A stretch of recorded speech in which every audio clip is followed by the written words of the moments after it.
Engineer Belal Netrokona 1 আসনে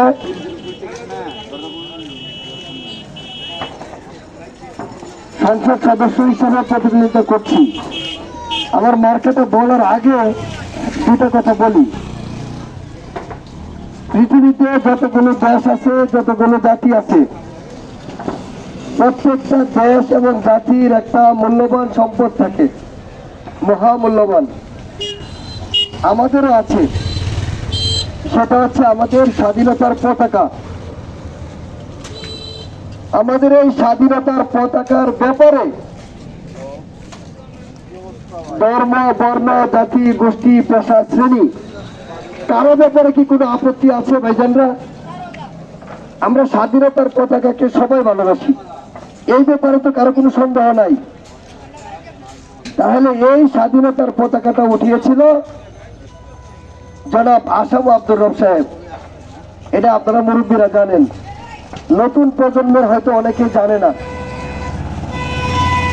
এই স্বাধীনতার পতাকা উত্তোলনকারী জনাব আসাম আব্দুর রব সাহেবের দল, সেই দল থেকে তারা মার্কা, আকাশের তারা মার্কা, আমি ইঞ্জিনিয়ার বেলাল আপনাদের সাথে বন্ধুত্ব করতে এসেছি।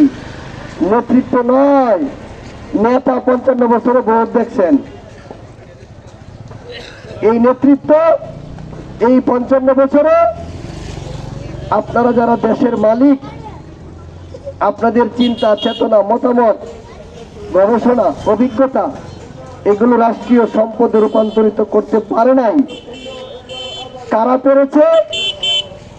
আমাদের পরে যারা স্বাধীনতা পেয়েছে, ইতালি সহ ইউরোপের অনেক দেশ, কোরিয়া, জাপান, বন্ধুগণ, তারা কেন এত উন্নত হলো আমাদের পরে স্বাধীনতা পেয়েও? পৃথিবীর মানুষের যখন খাদ্য ছিল না, তখন বাংলায় ছিল 1 টাকায় 8 মণ চাল, 2টা খাসি। পৃথিবীর মানুষ যখন কাপড় ছিল না, তখন বাঙালি জাতির ছিল শ্রেষ্ঠ কাপড়, মুসলিম কাপড়। এই টেকনোলজি পৃথিবীর অন্য কোনো জাতি বানাতেই পারে নাই। বন্ধুগণ, আপনারা জানেন বাংলাদেশের জাহাজ সারা পৃথিবী চিনাইছে, বাংলাদেশের জাহাজ শিল্প। এখন প্রশ্ন হচ্ছে, আমরা জানি মুসলিম কারিগরদের ব্রিটিশরা হাত কেটে দিয়েছিল, জাহাজ শিল্পর কি হয়েছে? কোথায় গেল জাহাজ শিল্প? কোথায় গেল আপনাদের চিন্তা চেতনার গবেষণার ফসল? অসুবিধাটা আমরা খুঁজে পেয়েছি। অসুবিধাটা হলো আপনাদের ঐক্য, আপনাদের ঐক্য, শুধুমাত্র ঐক্যটা নষ্ট হয়ে গেছে। ধর্ম, বর্ণ, জাতি, গোষ্ঠী, পেশা, শ্রেণী নির্বিশেষে এই দেশের মালিক, নাগরিক হিসাবে আপনাদের একটা ঐক্যর দরকার আছে কিনা বন্ধুগণ? আমরা বিশ্বাস করি, আমি এই যে গত মাসে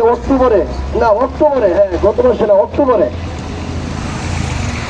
লন্ডন থেকে আসলাম, তারা একটা বাথরুম মেনটেনেন্স করবে, মানে কাজ করবে, একটা নাম্বার দিয়ে বলে দিচ্ছে, হে নাগরিক, তোমরা আমাকে পরামর্শ দাও। কে বলছে? রাষ্ট্র বলছে, প্রতিষ্ঠান বলছে যে বাথরুমটা কিভাবে কাজ করলে তোমাদের পছন্দ হবে।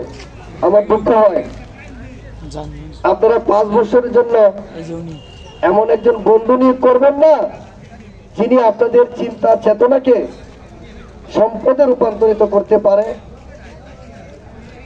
একেবারে সুস্পষ্টই গবেষণা আছে। আপনারাও জানেন, বাঙালি জাতি পৃথিবীর অন্যান্য জাতির চেয়ে একটু আলাদা। আপনাদের ঐতিহ্য আছে, আপনারা বীরের জাতি, আপনারা মায়ের ভাষার জন্য জীবন দিয়েছেন, দেশের জন্য জীবন দিয়েছেন, এখনো দিয়ে যাচ্ছেন। আপনাদের সবই আছে, শুধু নাই ঐক্য। আমরা ধর্ম, বর্ণ, জাতি, গোষ্ঠী নির্বিশেষে নাগরিক হিসেবে, দেশের মালিক হিসেবে ঐক্য তৈরি করি। আমাদের ঐক্য প্রয়োজন। একটা মিছিল আসতে সেটা শেষ করে তারপরে বলি।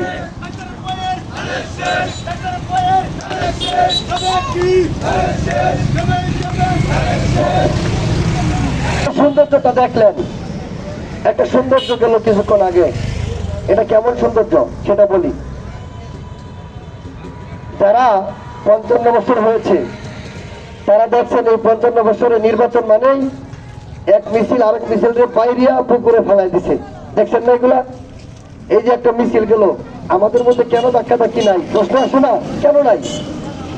সারা বাংলাদেশে 2000, নেত্রকোনাতে 25 জন, নেত্রকোনা 1-এ 6 জন। আমি ইঞ্জিনিয়ার বেলাল আপনাদের সন্তান উদ্যোগ নিয়েছিলাম যে নেত্রকোনার 6 জন ডিসি অফিসে বসে আমরা একটা প্রতিজ্ঞা করেছি। কাসের ভাই, রব্বানী সাহেব সহ, শান্ত ভাই, মীর ভাই, আমরা সবাই মিলে একটা প্রতিজ্ঞা করেছি যে আমরা প্রার্থী হিসাবে আমরা কটু কথা বলবো না, আমরা ছোট করে কথা বলবো না, আরেকজনের সাথে আমরা গ্যাঞ্জামে যাবো না।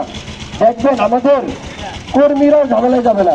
বন্ধুগণ, আপনারা লক্ষ্য করছেন, এই কিছুক্ষণ আগে একটা মিছিল চলে গেল, তারা আমাদের সালাম দিছে, আমরা তাদের সালাম দিছি। এতে কি সৌন্দর্য নষ্ট হয়েছে না বর্ধিত হয়েছে? আসসালামু আলাইকুম, ভালো আছেন সবাই? ভালো আছেন সবাই? এই যে আমরা আমাদের কথা রাখতে পারছি। আল্লাহ যাকে ক্ষমতা দেয়, জনগণ যাকে চায়, যে নির্বাচিত হয়, আমরা তাকে ফুলের মালা পরাই দিব। আমি হলে আমারে দিবে, আপনি চাইলে আপনারা দিব। এই প্রতিজ্ঞা আমাদের মধ্যে হয়েছে। বন্ধুগণ, এই 55 বছরে পরিবর্তন শুরু হয়েছে, এটা আপনারা লক্ষ্য করতে পারছেন।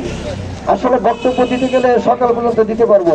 জীবন থেকে নেওয়া ইতিহাস, একেবারে জীবন থেকে নেওয়া, একেবারে জীবন থেকে নেওয়া, যেটা কোনো কাল্পনিক শক্তি নয়। শিশুকালে রাজনৈতিক অসুস্থ রাজনৈতিক দেওয়াল একটা আপনাদের চোখের সামনে আছে। আপনার চিন্তা চেতনাকে মূল্যায়ন করতে পারে না রাষ্ট্র। আপনারা নিজেরাও, আপনারা যে দেশের মালিক, আপনাদের যে ক্ষমতা, সেটা যে রাষ্ট্রপতি থেকে শুরু করে সবচেয়ে বেশি উপরে, এটা আপনারা ভুলে গেছেন যে আপনারা দেশের মালিক। বন্ধুগণ, আমার জন্মই ৭১-এর পরে, কারবালা আমি দেখি নাই, তবে জুলাই আগস্টের রাত্রেবেলা ঢাকা মেডিকেলে কারবালা দেখেছি আমি, যে মানুষকে কিভাবে কাটা হয়েছে, কিভাবে অর্ধেক কাটা হয়েছে, কিভাবে অর্ধেক মাথা কাটা হয়েছে, নিজের চোখে দেখেছি। বন্ধুগণ, আপনাদের স্বাস্থ্য নাই, চিকিৎসা নাই, কিচ্ছু নাই। ময়মনসিংহ মেডিকেলে যায় দেখেন কি অবস্থা। এইভাবে চলতে পারে না। আপনাদের এই সোনার দেশটাকে এইভাবে আর চলতে দিয়েন না।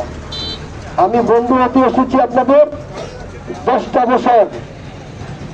বছর দেশটা চালান কারা? আপনারা ঐক্য তৈরি করে যারাই ক্ষমতা আসুক তাদের কাছ থেকে জবাবদিহিতামূলক আচরণ আদায় করুন। 10 বছর চালান, বাংলাদেশ জাপানের চেয়ে বেশি উন্নতি হবে। আসলে কথা বলতে গেলে একদম সারাদিন বলতে পারবো। আলহামদুলিল্লাহ, আর সময় নষ্ট করবো না, কাজের সময়। আপনারা সময় দিয়েছেন, আল্লাহর কাছে শুকরিয়া, আপনাদেরকে ধন্যবাদ। আমি শুধু বন্ধু হতে এসেছি, আমার মার্কা আকাশের তারা।